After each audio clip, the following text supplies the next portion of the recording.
binawasan ang mga privilege niya. Pero ang masakit, sa halip na magbago ay mas parang lalo pa siyang nagmamatigas at nagiging suwail. Madalas ay sinusungitan niya ako at parang galit siya kasi akala niya ay gusto ko lang siyang pahirapan. At hindi niya nakikita na ginagawa ko lamang ito dahil mahal ko siya. Ang hirap maging single mom, Papa Dudut. Kung may crash course lang sana sa pagiging nanay, malamang ay matagal ko nang kinuha yon. Pero wala eh. Walang manual ang pagpapalaki ng anak. At sa araw-araw pakiramdam ko ay ako lang mag-isa ang lumalaban. Akala ko ay puro sakit na lamang ng ulo ang darating sa buhay ko, pero isang araw, may magandang balita akong natanggap. Tinawagan ako ng boss ko at sinabi niyang mapopromote na raw ako. Grabe ang saya ko, Papa Dudut. Matagal ko nang pinapangarap yon at pakiramdam ko sa wakas ay nagbunga na rin lahat ng pagod ko sa pagtatrabaho. Pero kasabay ng saya ay may lungkot din. Kasi alam kong mas mababawasan na ang oras ko para kay Chase. Oras ko para kay Chase. Barangay Love Stories. Barangay Love Stories.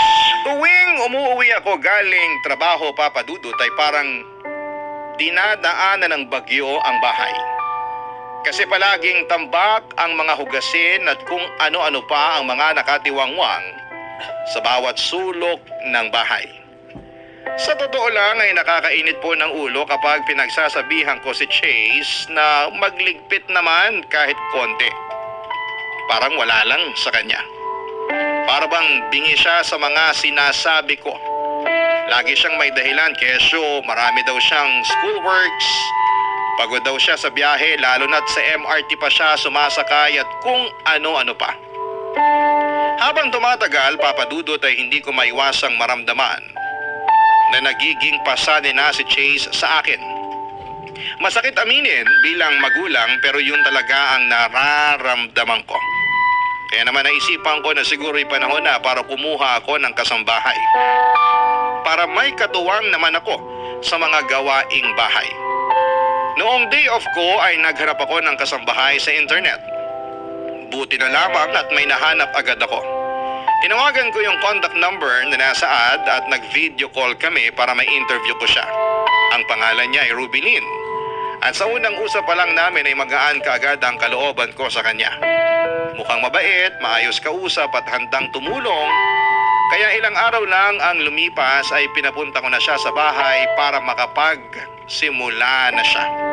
Noong sinabi ko kay Chase na may darating kaming kasambahay ay hindi siya natuwa. Ang sabi niya mawawala na raw siya ng privacy at baka raw makialam pa ito sa mga gamit niya.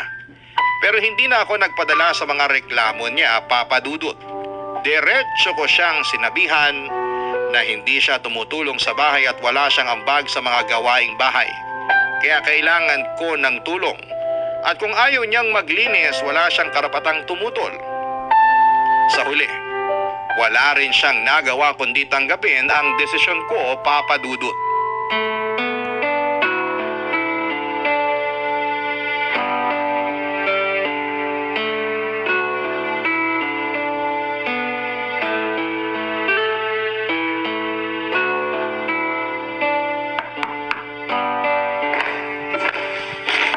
Sandali lang! Rubilin! Ay, salamat naman at nandito ka na. Hello po, ma'am. Nako, Ate Chona na lang ang itawag mo sa akin. Ay, sige po, Ate Chona.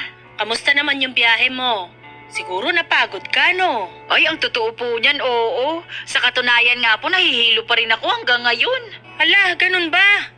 O, halika, pumasok ka na muna dito at maupo ka na muna dyan sa sofa. Salamat po. Sandali lang, ha? Chase! Ano? Lumabas ka nga muna saglit. Bakit? Kakain na ba tayo? Andito na si Rubilin, yung bago nating makakasama dito sa bahay. Kayo na lang ang kumausap dyan. Ayoko lumabas ng kwarto. Pag hindi ka lumabas dyan, sinasabi ko sa'yo, kukunin ko yung laptop mo. Huwag mo ako susubukan. Eto na, lalabas na po.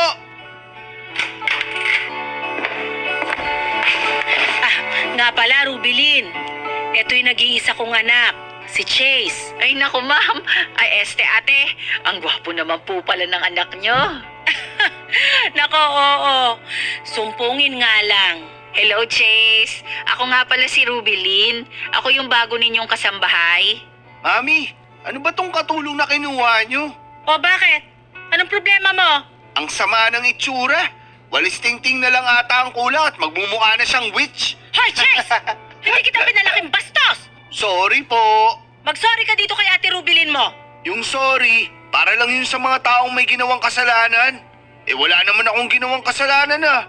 Nagsasabi lang ako ng totoo. Ah, ganun ba? O sandali lang. Kukunin ko na yung laptop mo. Mami! Huwag na huwag kang magkakamali na hawakan ako! Kailan po ba kayo titigil?